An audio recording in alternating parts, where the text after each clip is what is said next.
is all the correctives you're going to do in that movement technique to movement skill process, right?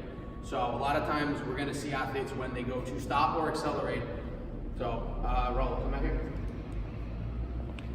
All right, so we're like right in this 5 minute box, right? We're good, Rob? Yeah. First thing we're going to do when either it's the first group, it's a new athlete, new day, whatever we want to think about it, is roll face, knee over here. Stand on that one. And just nice and easy, just shuffle the thigh. Good shuffle back. So obviously that's like a warm-up shuffle where we're just going to see how the athletes move. The one thing you want to see here, I'll just step over it a little bit, is when they're going into that shuffle is making sure they're driving off that backside leg and they're actually pushing from there. Okay? So a lot of times some mistakes you're going to see are really just two things. They're going to pop straight up or they're going to reach instead of push. Okay? So a couple things you can do to improve that is, again, this is where coaching comes into play, and this is the certain things you're going to have to do. So let's get in the hand. We're going to go push to base first. So in that push to base, right? What's good about this is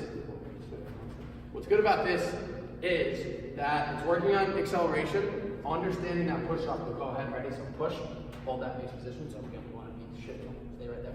It's already pushed. Yep. So we want to be here a little more, right? Now bend this knee a little bit, okay, and then lean that way a little more. So what's good about this position right now is two things. One, he's learning how to laterally accelerate and push off that leg.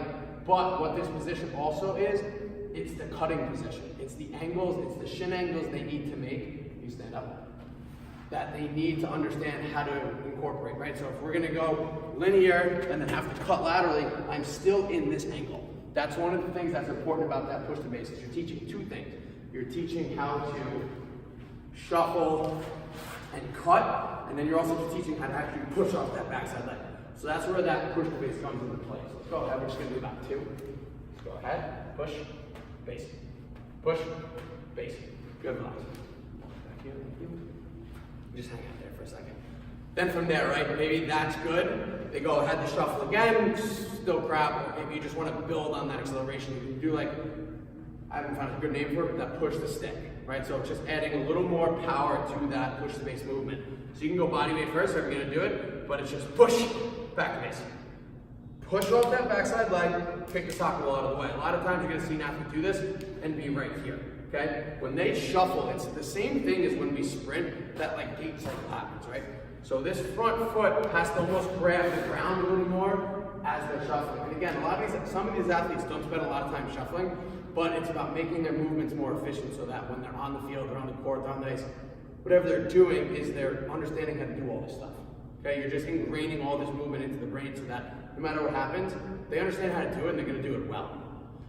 So again, that's where that push, so they're going to push, kick the soccer ball out of the way. Push, kick the soccer ball out of the way. Kind of pick that one up from the recap. So you can go body weight, and then the good thing about the bands, we do the same thing.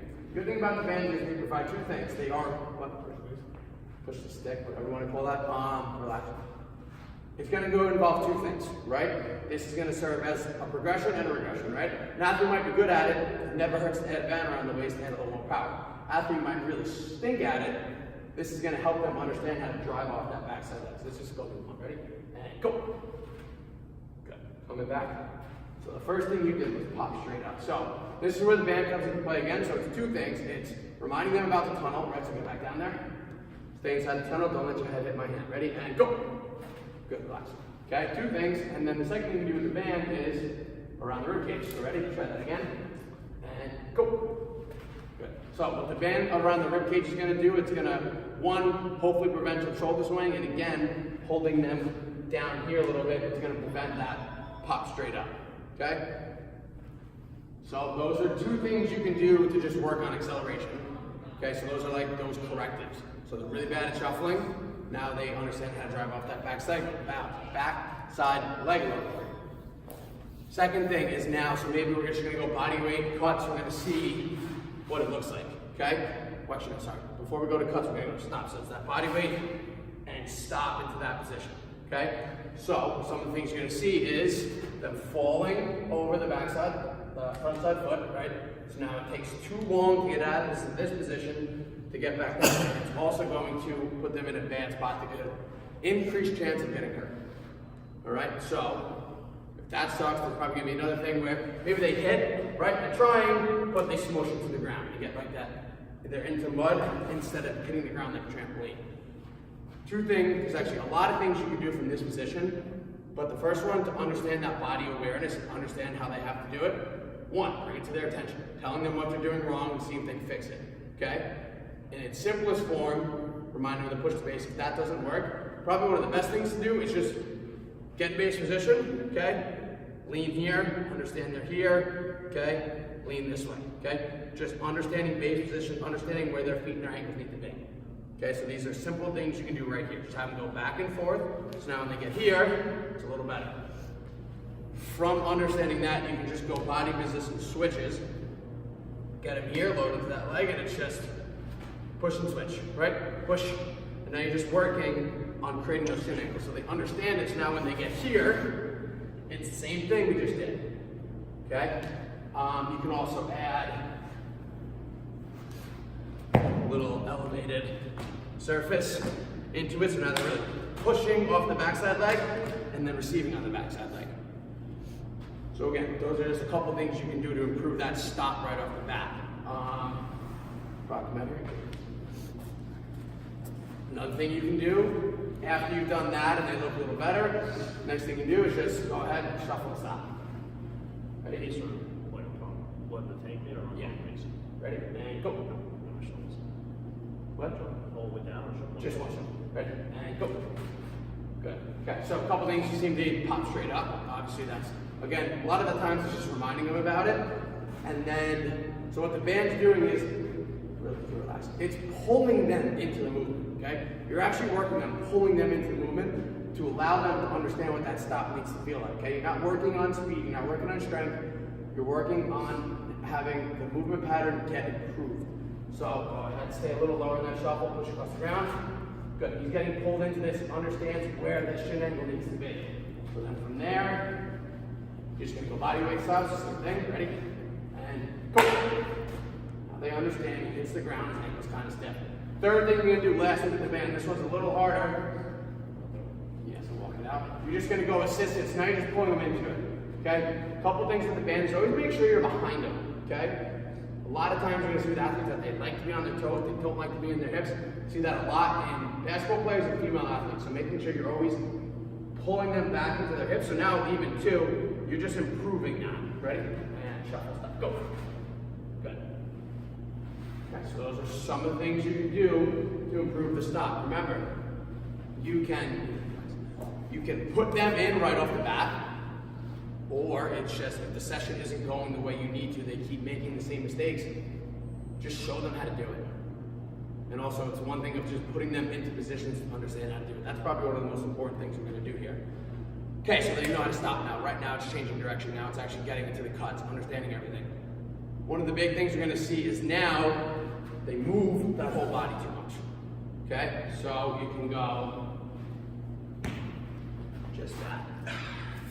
Understanding mid-ball throws, so it's just that shuffle, throw it across, get into that position. Shoulders should stay relatively still and relatively stable, okay, and level. We don't want to see them going with the ball, okay? Simple cue, get away from the ball. So as I'm coming across, I'm not coming here, I'm not going with the ball. This isn't helping anything right now. I'm coming across. Now I'm in a better position to change direction, okay? One of the drills you can do right off the bat. Then from there, you're going to progress to the band to shuffle. All right, so really those are just some simple correctives you can do when we're working on that whole lateral speed, lateral change of direction. You can put them in. One last thing we'll just talk about is the ankle stiffness, right? So if you're hitting the ground, like they're in a great position to understand it, but they just get that little mush when they go to push. It's not push and attack, it's they fall into it. So two things, you can tell them, one, attack the ground. Explain the importance of actually driving force to the ground rather than just getting here and now they're mushing, or they're getting here and falling over. Teaching them that hitting the ground with some force and trying to apply power into it is a good thing. Being soft, quote unquote soft at the ground, doesn't help anybody, okay? It just allows the knee to relax, cave in, ankle mushes. That's when things go wrong. So just to improve it is just up and over the plate as fast as you can. You're exciting the nervous system, you're teaching ankles how to be a little stiffer. Make it competitive, have them count how many touches they get, try to beat their friend, whatever you gotta do. You guys have any questions on that? No? Helpful? So the big thing is just, you have a plan, don't be afraid to deviate from the plan. The whole thing with speed is, it's a lesson. You have to make sure that what you want them to do at the end gets there. Doesn't matter how it gets there, you have to be able to coach it the right way. Show them different positions, be able to correct them into the spots without saying much. All right?